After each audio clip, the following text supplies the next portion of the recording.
Before we get started on this edition of the Doc Talk Podcast, we want to thank our sponsors who make this podcast possible, like G-Defy Shoes. If you have not experienced the comfort of G-Defy shoes, we encourage you to do so. Just go to gravitydefier.com. That's gravitydefier.com.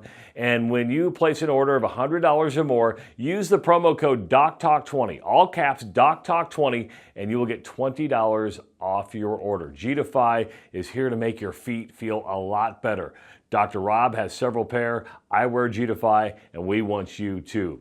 How about Husker Hounds? If you're looking for big red gear to wear to a game or just out in a casual experience, Scott Strunk over at Husker Hounds has as much inventory as you can possibly imagine. 2 locations in the Omaha area. You can go online to huskerhounds.com. And our good friend Connor Orr, who is one of the best lawyers that we know, and he can help you with your litigation problems, your estate planning, or just general law questions if you need some help. Go to orlawgrp.com. That's orlawgrp.com. Now, this is a special edition of the Doc Talk Podcast. Normally, we don't do interviews during the season. Well, there's an exception to the rule. Normally, we only do interviews in person. Well, there's an exception to the rule. A couple of weeks ago when Frank Solich was back for the Colorado game, we had talked several times trying to find a time to connect and record a podcast. We weren't able to make it happen. Then the phone rang and said, "Hey, Trav, do you want to do this?" And I said, "Absolutely."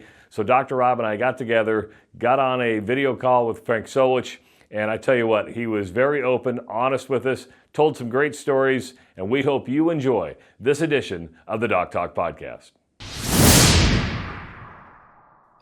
Rob, look who we have in the studio tonight, huh? Look who we have. The man, a legend. The myth, the legend. A legend. It is. I even went old school. I wore my Big 8 shirt for this one. That is going back, yeah. It's a couple of years ago. Although it's Ohio colors. I mean, it's the green and white of Ohio. That's right. The Bobcats, who are I'm trying to cover as many bases as I can here with one T-shirt. They're really doing well.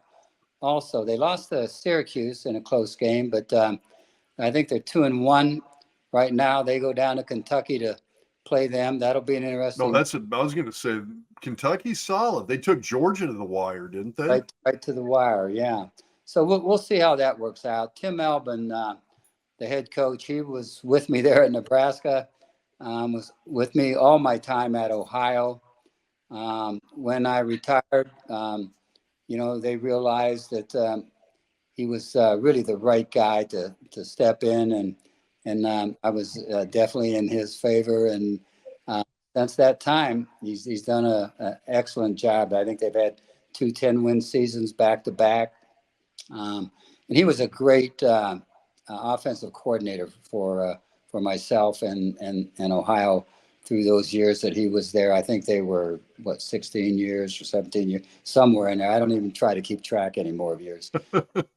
Well, I was going to say, that's a conference that's got a lot of parity in it. I was going to say, you get a couple of back-to-back 10-win seasons, that's saying something in a conference like the MAC, where I think you've got a lot of teams that are all really solid. Yeah. No, that is pretty special. And I think now we've won maybe 5 between us. We've won 5 bowl games in a row. And so, there's a lot of things to show that recruits and families of recruits that Ohio's, it's an excellent school, excellent campus. So, I'm glad that I had an opportunity to spend some time there. I wouldn't trade that for anything, but I wouldn't trade my experience at Nebraska for anything, and wouldn't trade my experience at Southeast High School for anything, or Holy Name High School. The four schools I've been at. So I've been a pretty fortunate guy. So, Coach, I do got to ask you. Sorry, Rob, I didn't mean to cut you off. I do got to ask you. When Tim took over for you, did you give him any advice on following a successful head coach? I mean, because you were successful, you Hall of Famer. And all of a sudden, an assistant takes the spot. Did you give him any advice? Like, don't listen to anybody? Oh, don't listen to the fans or anything like that? Yeah, I said, don't call me. I'm retired. No, actually, I did not say that. And we've remained great friends. And we get in touch with each other quite often. But I didn't have to. That's Rob's dog. That's okay, no problem. Well, I didn't have to give him any ideas or pass on the back. I knew that he was certainly the man for the job, and I was fortunate, to be under an AD, Julie Cromer, who also recognized that, and so he was able to move right into the spot. He was a great coach for me. Certainly a tremendously loyal guy. He's got a great mind, got a great football mind, got a great work ethic. So there's no question in my mind that he would step in and win. And so that's what I certainly wanted, was to have someone follow me that understood what Ohio was all about, and obviously wanted to keep the tradition going there, which he certainly has. Do you miss it? Yeah. I miss the hard, I miss the part of being around the coaches, being around the players, getting a chance to always have communication with them. I miss the competition. That I miss the challenges. Don't quite miss the recruiting aspect of it, in terms of, just trying to, the telephone calls that it takes to recruit well, the visits that it takes to recruit well, all that stuff can beat a guy down a little bit. And, so I wouldn't say I miss that, although I also miss being around recruits and being around the family of recruits. But the getting on the airplane, the getting the rental car, the traveling to the homes, and all those kind of things, I don't really miss. Do you like where college football is today, Coach, with the NIL and the House settlement and the money that's flowing around? And now we just saw that Tennessee is going to tax its fans 10% on season tickets just for a performance fee. They're going to pay players out of ticket fees. Do you like where college football is? Well, there's some pluses to it, but there's certainly a lot of negatives to it. And, it just brings about a lot of more work to the coaches, and they are already stressed with the work. If you do the job right, you have a lot of work in front of you. Now, you've got to almost recruit your recruits that you have in your program. I'm all for players being able to get what they deserve, and to help them out while they're in school, and get some things to them that makes sense. To some degree, it may have gone a little extreme. I don't know if the average fan out there quite understands it or likes it, but it's where we're at right now. Hopefully, they can figure the NIL out a little bit, the portal out a little bit, and make it a little easier on the coaches, make it a little easier on the schools. You're talking about tremendous amount of money that has to be raised now. Certainly, I think a big advantage for those schools that can raise that kind of money and have the kind of big program that produces the kind of money to help attract players. It seems to me like it's almost buying players, and that at one point in time seemed to be legal as far as the NCAA was concerned. And but now I think it's still maybe on the books, but I haven't heard anything indicating that that's a problem with the NCAA now. So I think they got their hands full trying to figure it out. So you've had the luxury of being at Nebraska, and then of course going to Ohio. How big of a disadvantage is this whole world to a MAC school or to a school like Ohio? Or do you not even worry about the big boys like that and recruit a different way? It's it makes it more difficult. Obviously, if it's done right, there's no contact made until guys in the portal. Whether that's abided by all the time, I'm not real sure. So is there kind of recruiting going on behind the scenes with your players? I think that's very, very likely that there is, and to some degree that may have already been proven. So that part of it, I don't like. The money phase of it, I'd like to see the players get their fair share and be able to get what's needed for them to get through school and have a good life and be able to not only make ends meet, but to be satisfied and feel good about what they're doing on the football field and what's they're sustained with. And so I don't know. I can see some pluses both ways, and I can see some negatives.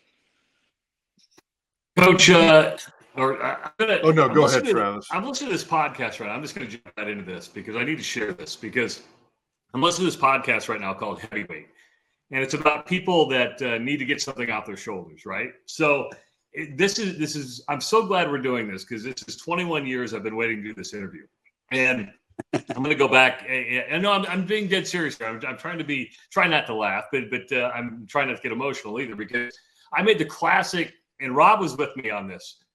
You may remember Rob and I used to do a Sunday night TV show, and it was where we took phone calls and we were loudmouths. And I became emotionally involved in your story. And I remember after the Colorado game, after everything happened, your daughter called me to give me some insight what was going on. Jack Stark had called me, and you just disappeared, and I never saw you again. And I was emotionally involved just because I didn't like the way everything went down. So I just want you to know that this is 21 years I've been waiting for this, and I'm so happy you agreed to do it. It's made my entire day, should we say, or a year. Well, you're going to make me emotional. And, and to be very honest with you, I'm a very emotional guy. I think that's the only way that I was probably able to play at my size at Nebraska, because I was so emotional that that I just drove myself to doing everything I needed to do to make it work there. So I understand emotion, but I don't want you to go on with that. We'll put an end to that now, okay? No, well, it was just one of those things. I mean, I thought you and I had a good relationship when I was on Channel 3, and I was just so caught up in what was going on, and it was just I just thought it was wrong, and never get to talk to you after you left, and then you were gone for so long. I mean, to be fair, you went on to coach, and then when you just snuck into town to see your daughter, so nobody ever knew when you were here, right? So it was just like one of those things. If I ever get the opportunity to talk to Frank again, I just want to tell him how much. And I mentioned it at the Holy Name banquet, how much I respected you and how much you treated me as a journalist kindly. And I just wanted to let you know that. Well, thank you. That means an awful lot to me. I appreciate you saying that. Yeah, and I felt like I was treated fairly and fine as far as the sports announcers and the people in the press. You're not gonna please everybody in this business, and that means the fans, that means the sportscasters, that means the people in the press. You just do the best job you can, and you kind of hope that it works out well, And I appreciate what the coaches that were working with me at that time at Nebraska did, and obviously, we won 9 games to beat Colorado at the end. I think some of them as coaches felt like, we have some new members on the staff. This thing's really getting in gear now. We're moving forward, and I felt bad for them that they weren't able to continue to carry that on with some more seasons, because I think you would have saw some special success if that was to occur. So, Coach, you mentioned coming to Nebraska in the first place and kind of the sort of the kind of person you had to be mentality and emotionally to play at your size at Nebraska. I'm a big history buff. I love sports history. Walk me through, how did you end up at Nebraska coming out of Ohio? Well, the combination of things I believe, my size kind of hampered me in terms of, I think, being recruited by a tremendous number of schools, but I had offers. I visited Notre Dame. I visited Dayton and a few other schools that my mom and dad seemed to think would, be really good schools for me. Then, Jim Ross was really the guy that recruited me out of Nebraska, or to Nebraska, excuse me. And he and Bob Devaney came to our house, and Bob sat down at the kitchen table with Coach Ross, and I don't know, they had a long talk, and so at the end of that, Bob and Jim left, and my mom turned to me and said, "You're going to Nebraska," and that was kind of the influence that those guys had on my mom. My dad wasn't quite so sure, but my mom was certain that I was going to Nebraska. So I did end up obviously going to Nebraska, and was a great decision that was made by our family, and I have no regrets about it whatsoever. And I don't kid myself. There was a player on our football team. We won the city championship my senior year, and it was a great season for us. And we had a fullback. We ran actually a single wing offense, and Wow. Nice. Yeah, this was by a new coach that came in, coach by the name of Carl Falavine, who took us to the city championship, and nobody else was running that even in those days. We ran it, and Mike was the fullback, I was the tailback, Cahuth and some more of those guys were on the football team and in the backfield a little bit. And Mike was he's one of the toughest guys I've met, and he had a great high school career also.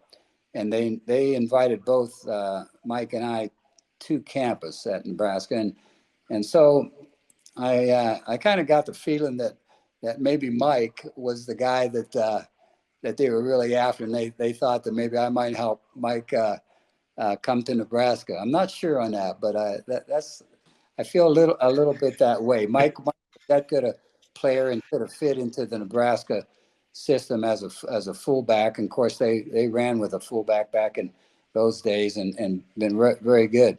So we both went to Nebraska, and it ended up being a deal where Mike got hurt. I think it was the very first practice. Our practice field was grass, and it was wet, and it's over where the I don't know if that's I guess it's the south end complex under the south end zone. There is where the old field used to be before they redid the stadium. And Mike tore his knee up on the first day of practice, and never, he tried to come back. He pushed himself to come back too early. That's kind of like Mike. And then he had an injury again to the same knee, and his football career was over. And so they were stuck with me. And I think initially they thought, well, maybe this guy could return the punt or two or kickoff or two. But then they did a great job of fitting me in to their offense, and things worked out pretty well. But it wasn't easy. I had knee surgery, I had shoulder surgery, and a fractured ankle my 3 seasons. So I don't know if I completed any of them. So my career in that regard got cut a little short. But but I was still able to get some things done and able to help the football team be successful. So, I take a lot of pride in that. I learned something about you. We were doing the Holy Name banquet, and they honored you at Holy Name. Of course, you coached there for 2 years, and I didn't know this. It was either get into coaching or become an FBI agent. And when you said that, it made total sense to me. I'm like, oh, Frank would have been a badass as an FBI agent. You would have been totally. I mean, do you ever wonder, boy, what if I would have been an FBI agent? Yeah, well, I'd have got, guarantee you that. Yeah, I do want that because I fit in real well. There were 2 other close friends of mine that did join the FBI, so I was very attempting to join the FBI, and then got a call from Holy Name there in Omaha, and they wanted to see if I'd come up and look at the possibility of being involved with their football team and being the head coach. And so I did that, and it made a lot of sense to me to stay in the in the coaching business. Number one, it'd be a lot safer. Number two is I'm working with young men, which I really felt comfortable about doing, and helping young men get better in the game, and get better and have their character be move forward and be what everybody wants a guy's character to be. And so I enjoyed I enjoyed that. Went up to Holy Name and visited with those people, and really enjoyed it. And obviously, I was able to talk to the Nebraska coaches about getting into coaching, and they thought it would be a great start for me. And so I took the job. As I think Travis, Rob, you may know that I stayed there 2 years, and first year we didn't get a lot done. Second year we did, and then I actually got a call from Jim Ross, and he said, "Hey, there's a head coaching position opened up at Southeast High School," and he says, "Why don't you get down here and get a little closer to us?" And I thought, well, yeah, that's probably a good idea, and I talked it over with my wife, and at the end of our conversation, I said, "You know what? I really loved what I've done here these last 2 years. I think maybe I just want to stay in high school coaching." And he says, "Well, you got a call from Coach Ross, and you also got a call from Bob. Maybe you ought to go down and look into that a little bit." So I did, and obviously, it made sense for me in my career and for our family to make the move at that time. So that's how that kind of came about. How many years were you at Southeast? Oh gosh, I think it's something like 16 or 17. I know. Okay. I'm not all that great on numbers, and nobody said there'd be math involved. And I don't go back and check and relive all that, But so it's been at least 15, but I think it's been a year or two beyond that. And because Coach Albin, I think this is going to be his 20th season at Nebraska. So I was there probably 15, 16 years. Frank, you've been back twice now to the stadium. What is it? Is it easier? Was the second time easier? Was it weird the first time? Of course, 2 different ADs. Trev brought you back last year. You came back this year. What's your feeling when you walk in that stadium? Well, it took a long time for me to get to the point where I felt I'd be comfortable, and the people up in Nebraska would be comfortable for me to come back. So in taking that much time, obviously when I finally made the decision, it was it was a tough emotional decision for me to make. And but most of the people that were involved in letting me go and our staff go, they were gone, and that made a huge difference to me, and I think my family, because it was tough on our family. Our grandkids were at an age where they're in school, and they had a lot of questions thrown at them from other classmates, and it was really tough on our kids. And our daughter still lives there, and with her husband John, and so there thought that went into it, because it just wasn't me coming back. It was our family coming back, and everybody feeling right about it. And so I think it got to a point where it did feel right for everybody. And so I felt really good about coming back then, and really appreciate those that, made it easy for me to make that work. When you, when you got let go at Nebraska, I think you took a year or two off from coaching prior to the Ohio job. Were there other places you looked at going? Other places you talked to? You mean as far as were you offered a job? You were offered the Army job, right?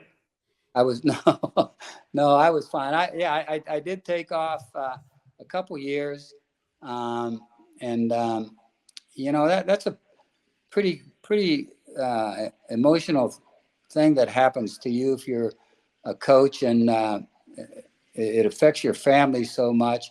I wasn't sure, I that I wanted to get back into it.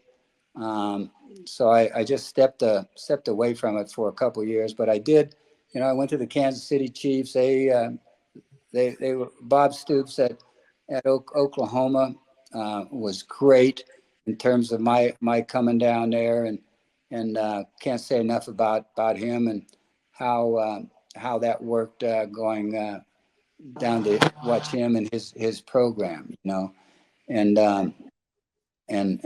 then I went out to USC, visited that program out there at that time, and so I came off of all of that and thought, probably want to give it another try and get back into it. And if you had not gone back into coaching, what do you think you would have done? Did you have ideas at the time? Well, not really, not anything solidified. There was a lot of things that went through my mind. I got my master's in education, and I thought, hey, another way to help young people out would be to get back into teaching, or I thought about maybe being an athletic director on the high school level, and that was kind of in my mind. Maybe become a principal. I thought about that. I thought, I could surely help young guys out like that, because I was in the principal's office a few times myself in high school.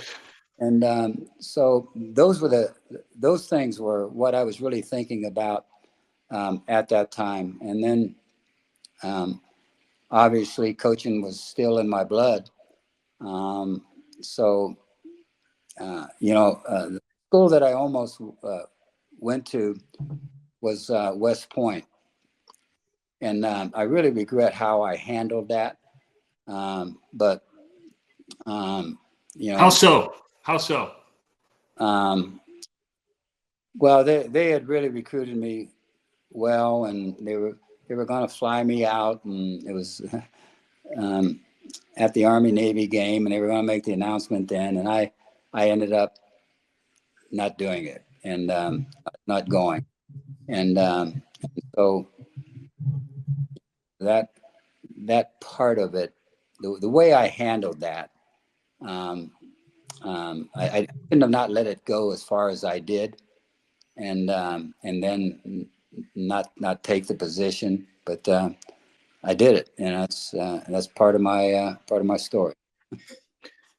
I mean, in the heat of it, we've all been there, right? You're getting recruited, you get caught up in the moment. You're like, oh, this is the greatest thing. And then you sit back and go, is this really what I want? So that's, I get it. I mean, I think we've all been there in some way. Coach, do you have any good Rob Zatechka stories? Or go ahead.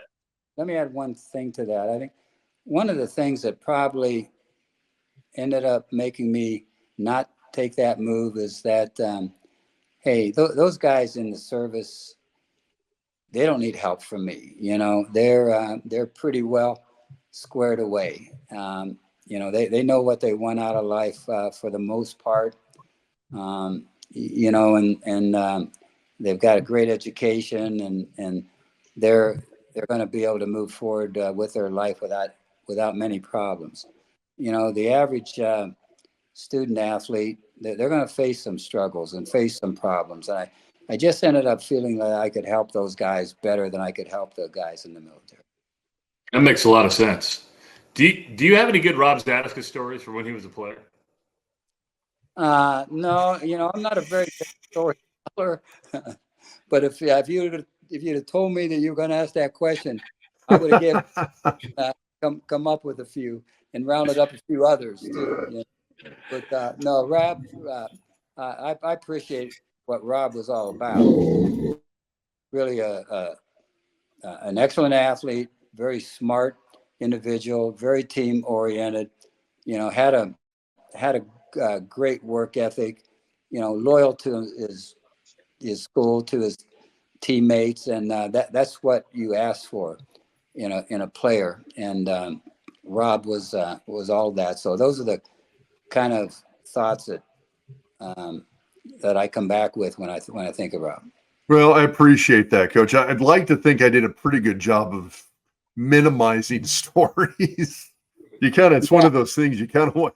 Do you have too many stories? Too many stories going on. That's one of those things where you needed help. He needed to help you if you had too many stories. I needed to get bailed out of something. I kept that to a minimum. I didn't lose any sleep at night worrying what Rob was going to do or night. Okay, I'm sure you've been asked this before, but this is going to be a tough one. You coached a lot of running backs in Nebraska. I'm just curious. Don't ask. Come on. I gotta ask it. Too many great ones. Big great ones. Too many great ones. Yeah. Too. Give us a top 5 list of guys that you thought were the best. No, the sixth guy is going to be raising his eyebrows. And I don't want that, because I had the fortune of working with so many top of the line athletes at Nebraska, and as the running back coach, obviously at that time, and man, I think all you got to do is look at their records, and what they've accomplished there, and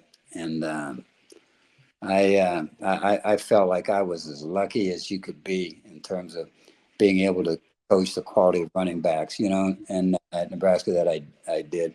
And, you can just go back and look at the history and the charts and see when Nebraska led the conference in rushing, or the nation. And there's so many times that it points out to just having had great athletes. And that's just not the running backs. But I know this. I would not recruit a running back unless he had toughness. There's a lot of things that coaches will they'll look at, and obviously a kid's got to have talent, and you want them to have breakaway ability. You want them to be able to catch the ball out of the backfield. There's so many things you want them to do, but I would not accept a kid in our program that didn't have toughness. And that carried on over to my years as being a head coach, because I could live with the outcome of a football game if I took a bunch of tough guys into that game.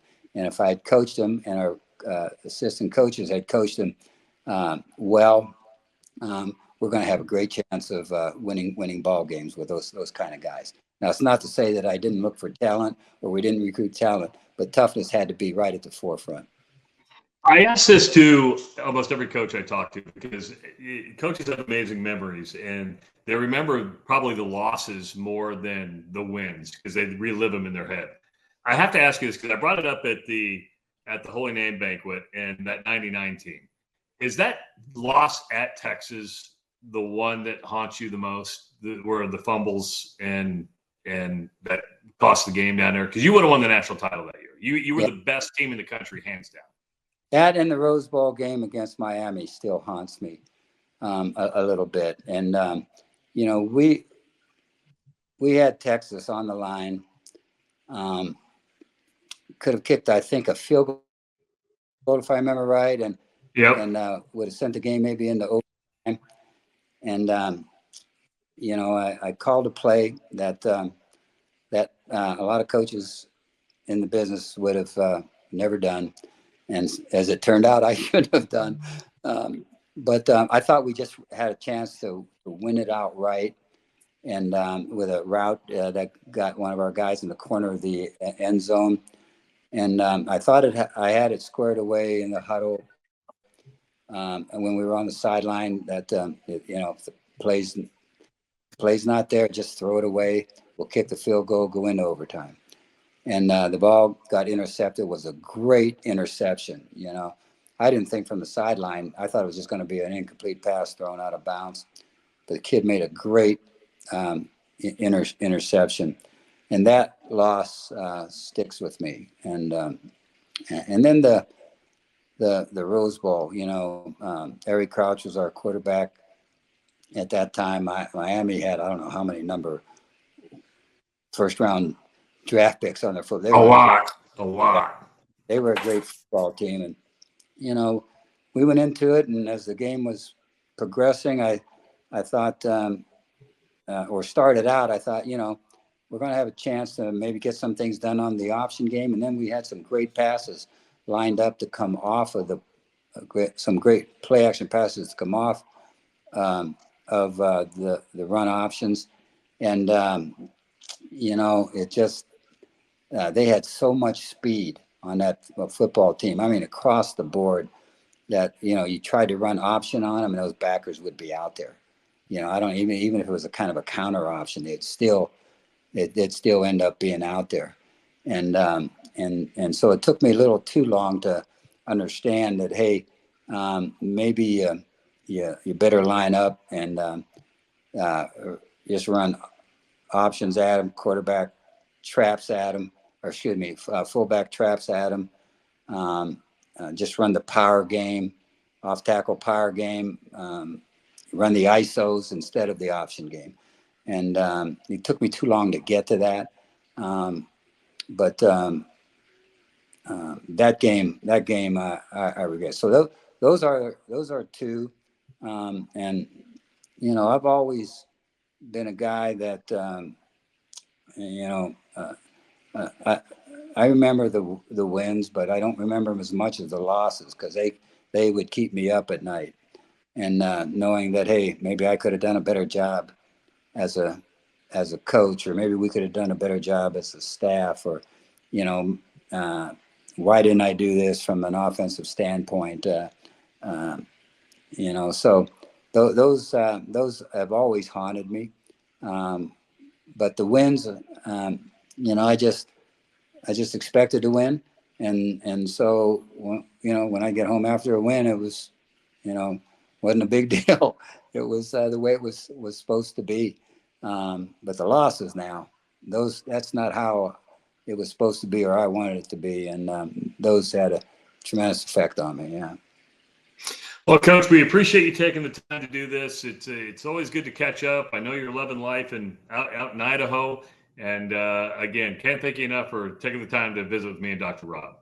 Well, thank you guys. I really appreciate it. Very nice of you. And I'm so glad that you're cutting it off because my battery is showing low right now.